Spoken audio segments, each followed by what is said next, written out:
All righty, we're back. Glad to be back. We're back. We are back. You know, you were when we were off for a commercial break. Bruce was sitting on the phone, and I always think about that Chevy Chase thing coming back from Saturday Night Live when he's talking on the phone, and all of a sudden they go live, and he keeps. Oh, sorry, we're back. Nice to see you. Anyway. I put my phone down earlier. Yeah, exactly. So we talked about what's generally accepted today versus what hasn't always been accepted. And I was sent a piece by a good friend of ours, Ross in Atlanta. And Ross and I have been fans of this guy, Walter E. Williams, and he always wants to make sure that everybody knows that it's E. Williams, stands for Edward, I believe. Walter E. Williams is he's a man of color, black gentleman, raised in Philly and born in Philly, raised there, and then moved to the left coast. He is a retired economist from George Mason University. Born in 1936, so he's been around the block. And he, some of his claim to fame. Put him in his 80s. Yeah. No. Some of his claim to fame has been one of the early hosts on the Rush Limbaugh show. Really? When Rush would take off, he would call in, and Ross and I would call each other, "Walter's on today," and sometimes we would miss Rush's show, but we always tried to catch Walter because he really is just so pragmatically insightful on some of the things that people take for granted, and he always brought a different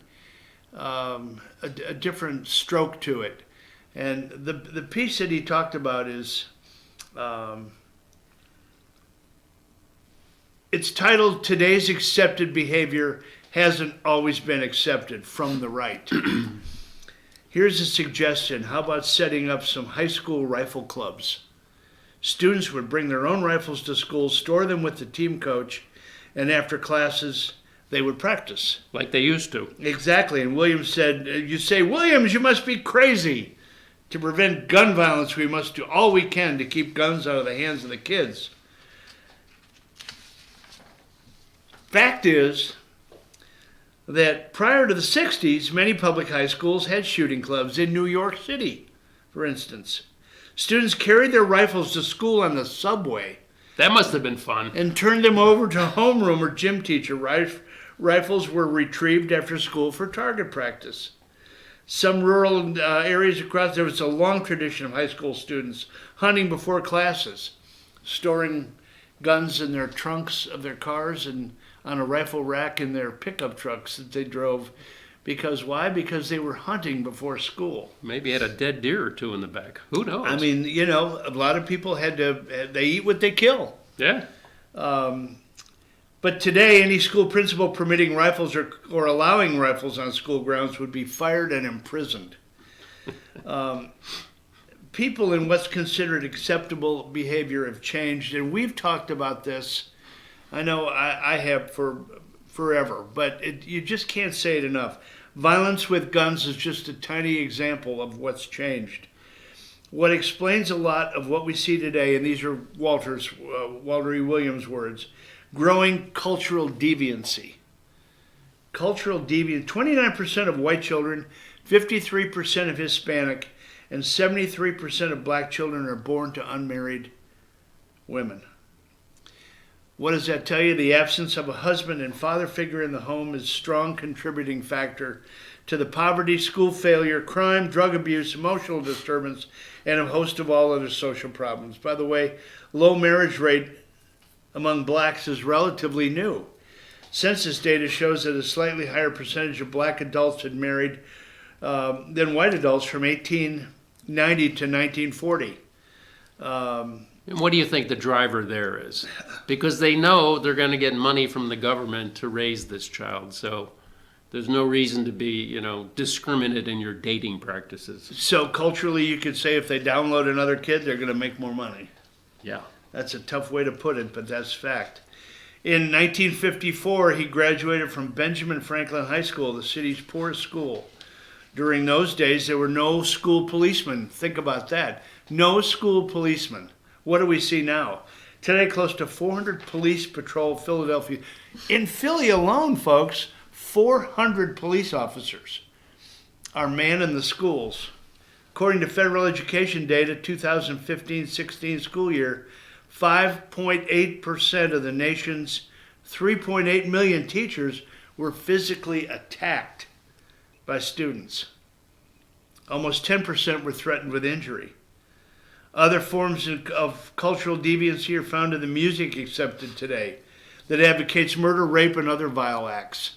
I mean, you could turn on rap music anytime and you would say, well, this isn't fit. You see some of the stuff, I mean, these clips from classrooms where your students go up and whack the teacher, I know. Rip stuff out of their hands, and throw them down, beat them up, and the other kids are sitting there either cheering them or filming it. Yeah, and what do the parents do? Or the parent, they say, hey, they're yours when they get to school. Baloney, they're not yours. Yeah, and the kid was triggered. So Exactly. Yeah. It says here, today's society at large pays for irresponsible behavior. Years ago, there was little tolerance for crude behavior and language that are accepted today. Though I guarantee you it wasn't tolerated in your house. No, I mean, no, absolutely not. I tell you what, General Conti would crack the whip. Indeed. And First Lieutenant Dorothy would pass the messages. Behavioral norms mostly imparted by example. That's what I'm talking about. Example at home. Word of mouth and religious teaching represent a body of wisdom distilled over the ages through experience of trial and error. Police and laws can never replace these restraints on personal conduct. At best, this is really important, at best the police and the criminal justice system are the last desperate line of defense for a civilized society. Today's true tragedy is that most people think what we see today has always been so. As such, today's Americans accept behavior that our parents and grandparents never would have accepted. I mean, I had grandparents that were tough. My grandfather my dad wouldn't put up with anything. I literally can remember as if it were yesterday. Bruce and I only lived a block from each other. And, I'd have to get up the gumption if I called over to Bruce's house. 255-6039, right? Clearbrook, 56039. How about that? Yeah. I just came up with 255-6039. Dial it. That was the Contis. Anyway, if it was a weekend, I knew that the general was home. And if he was sitting in his office with a telephone, I think right there, as I sit like I'm Lou Conti, right there, the telephone. Hello.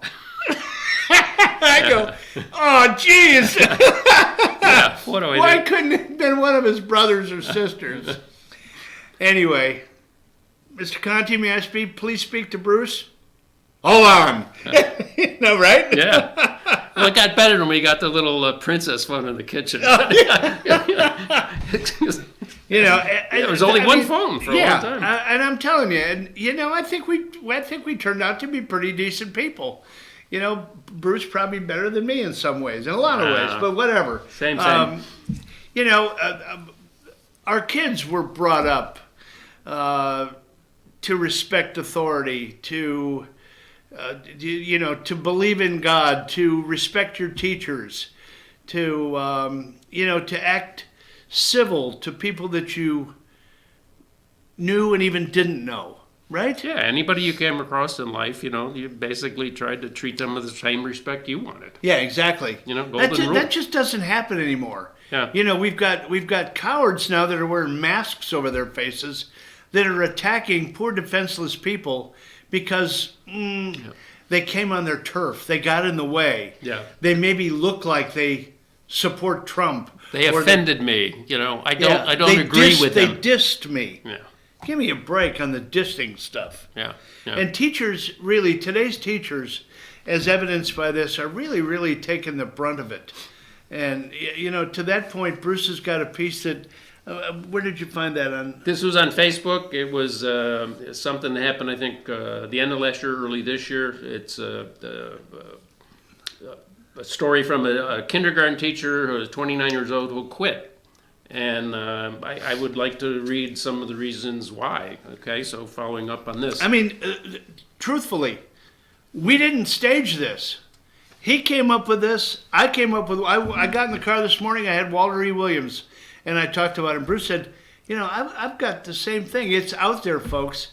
Things are not the same. Now, granted, we evolve, we move forward, but some of the moral tendencies that we've advocated and acknowledged and accepted have really gone south. And let me just read from this. Please. From Jessica Gentry is the lady's name, and this is particularly poignant for teachers out there. Let me tell you why those who ooze passion for teaching are leaving the occupation like their hair's on fire. The old excuse, kids have changed. No frigging way, her words. Kids are kids. Parenting has changed. Society has changed. The kids are just innocent victims of that. Parents are working crazy hours, consumed by their devices, leaving kids in unstable parenting, co-parenting situations, terrible media influences, and we're going to give them an excuse that the kids have changed? What did we expect them to do?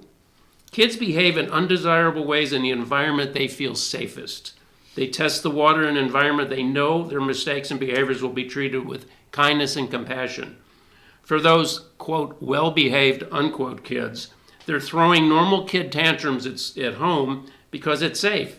The kids flipping tables at schools, they don't have a safe place at home. Our classrooms are the first place they've ever heard no, been given boundaries, shown love through respect. Cue, the kids have changed. And just going on. So instead of holding parents accountable and making them true partners, we've adopted a customer service mindset. Exactly. I've seen the Facebook rants about attendance and getting the letter. Well, here's the thing. I can't teach your child if he's not in school. I was cussed out by parents who wanted to attend field trips but missed the 3 notes that went home. And when they did attend a trip, they sat on their phone the entire time. I've had parents stand up to me multiple times on conference days, then call to tattle on me when I refused to offer an after-school option. I've had parents tell me that I'm not allowed to tell their child no. Exactly. And it just goes I on. can cite examples of that from my wife, who's a retired educator. Yeah. And she goes on, she says, my mental and physical health was in jeopardy every single day. Knowing that your kids need and deserve more than they're getting, sitting in one meeting after another, begging for more support, only to be told, don't lose sleep over them. When you love your kids and you're passionate about your mission, the messages tear you apart. So at the end, she says, my mental health and physical well-being was much more important to me than going on with this and just augering myself into the ground. This isn't isolated, folks. This is pervasive in our school systems now. We have such a lack of, I don't know how to put it. We have such a lack of decorum sometimes at home. The teachers, like Bruce said, and like this young lady said, they are expected to raise someone else's children. Yeah, they're expected to become the parent. Exactly. And it's not in their job description. Here's my kid, And then you get some kids. My wife tells a great story about a child that they were getting ready to go on a year-end field trip. And these field trips that they went on, it was private school. They weren't cheap. You snooze, you lose. And said, if you get out of line, you're going to lose your privilege.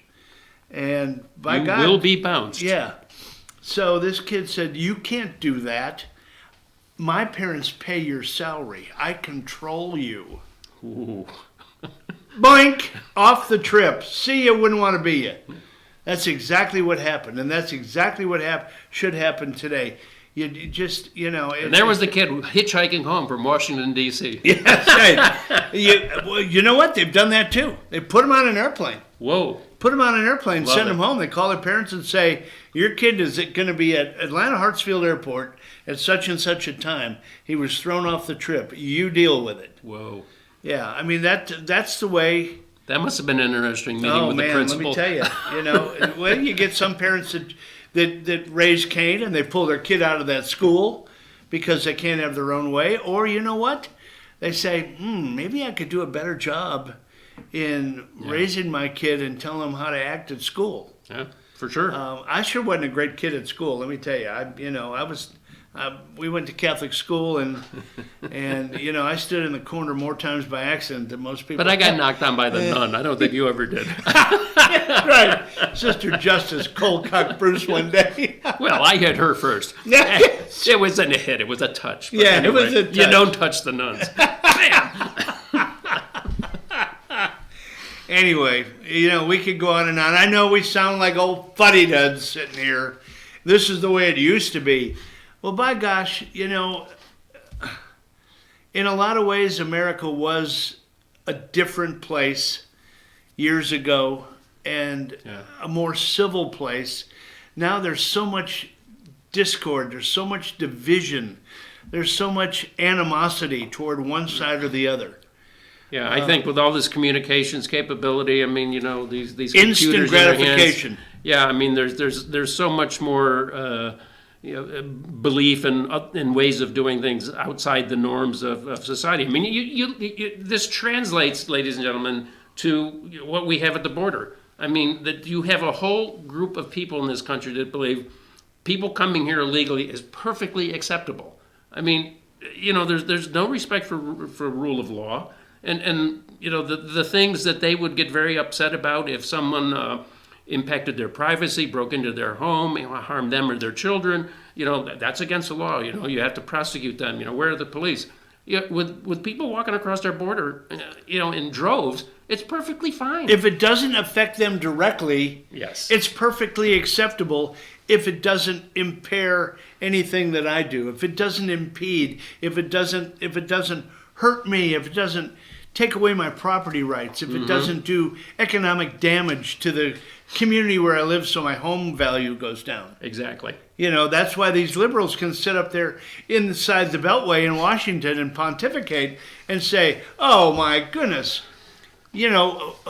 where is the outrage on the way you're treating these children that have been yanked away from their parents? Folks, where the heck is the outrage when all of a sudden the left says it's okay to kill a full-term baby that didn't make it through abortion? Where is the outrage? Where's the compassion for those kids that are dying in obstetric rooms, right?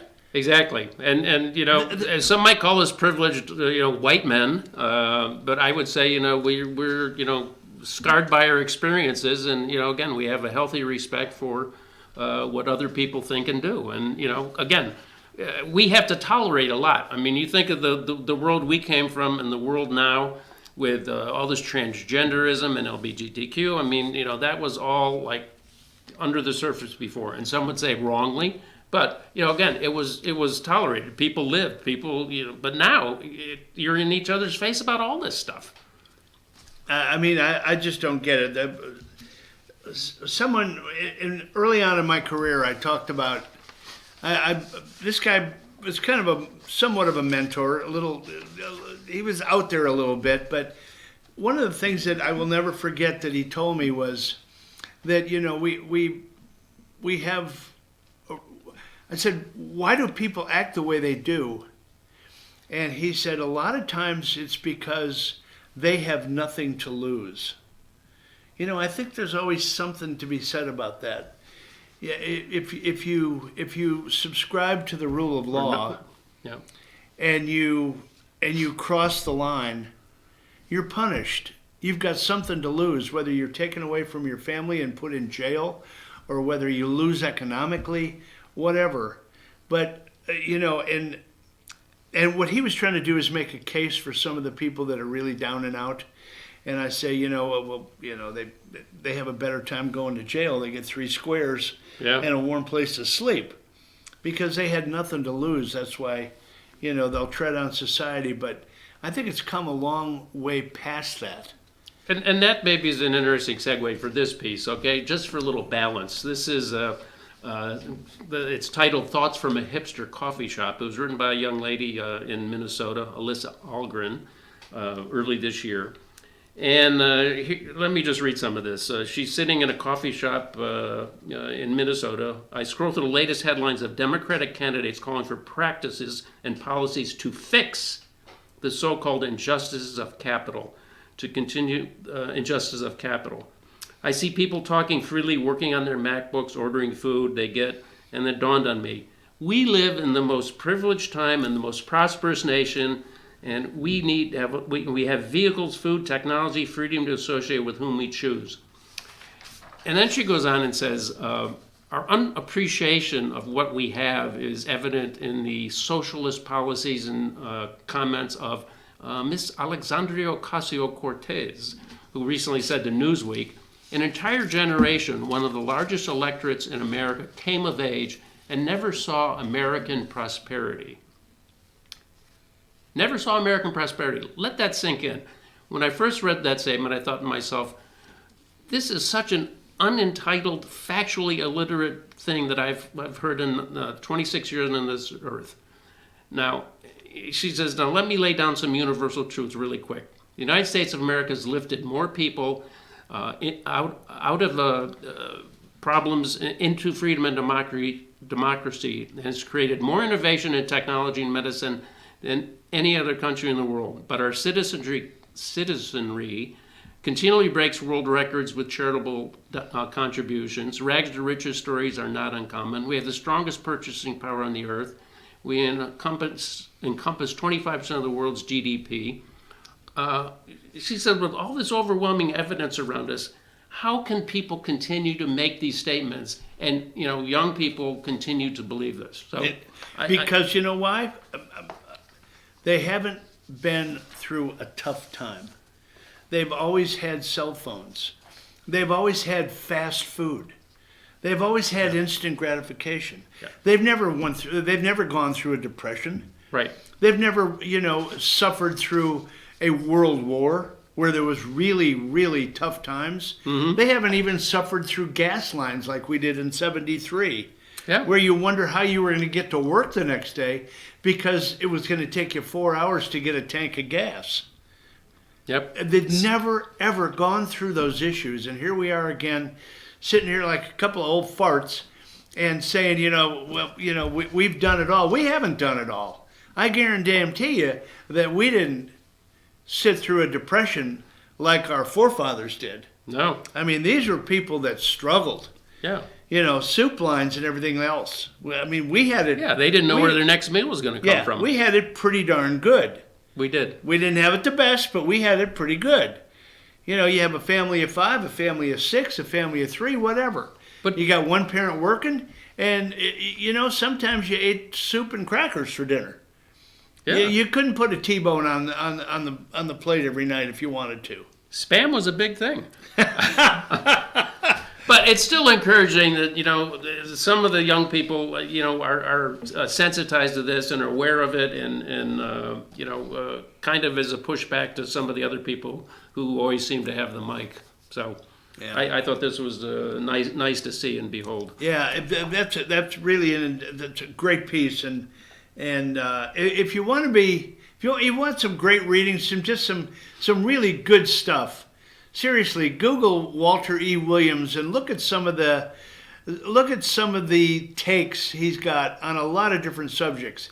He's got a lot of books out there. He's he's a great writer and very insightful. He's more of a libertarian than I would say, a conservative, but he has a phenomenal grasp of the economy, how it works, how it gets better, how it gets worse. So if you want some great insightful times, go look up Walter E. Williams and And that half hour went pretty darn fast. Thomas Sowell's another good one. Again, an economist of his age group who has written a lot of books on economics and things like that, but very dialed into the racial situation. This is what, yeah. Excuse me. Bless you. Walter is very, very dialed in on race relations, and he grew up in Philly, went out to the West Coast, and then he went into the military, and he was almost court-martialed because of his stand that he took on the racial inequality in the military. Oh, and good for him. he was a big time pioneer in racial equality in the military, and we all know the history on that, and if you don't, look it up. But we can't bring you everything, folks. Yeah, You got to do this something. is just a on your own. snippet. Anyway, that half hour went pretty quickly. We're glad to be here. Fetcher News. We're sitting in for Brian this morning. We got a half hour to go. We're gonna in the last half hour. We're just gonna kind of do a little potpourri. What do you think? Tidbits. Let's go tidbits. Tidbits. Jump around the block a little bit. We'll have some fun. We'll have some laughs. We'll talk maybe. I don't know if we'll get into sports or not, but we'll do the best we can in the last half hour. So anyway, Josh, take us a break. Let's look at some of the people that make this show possible. Thanks.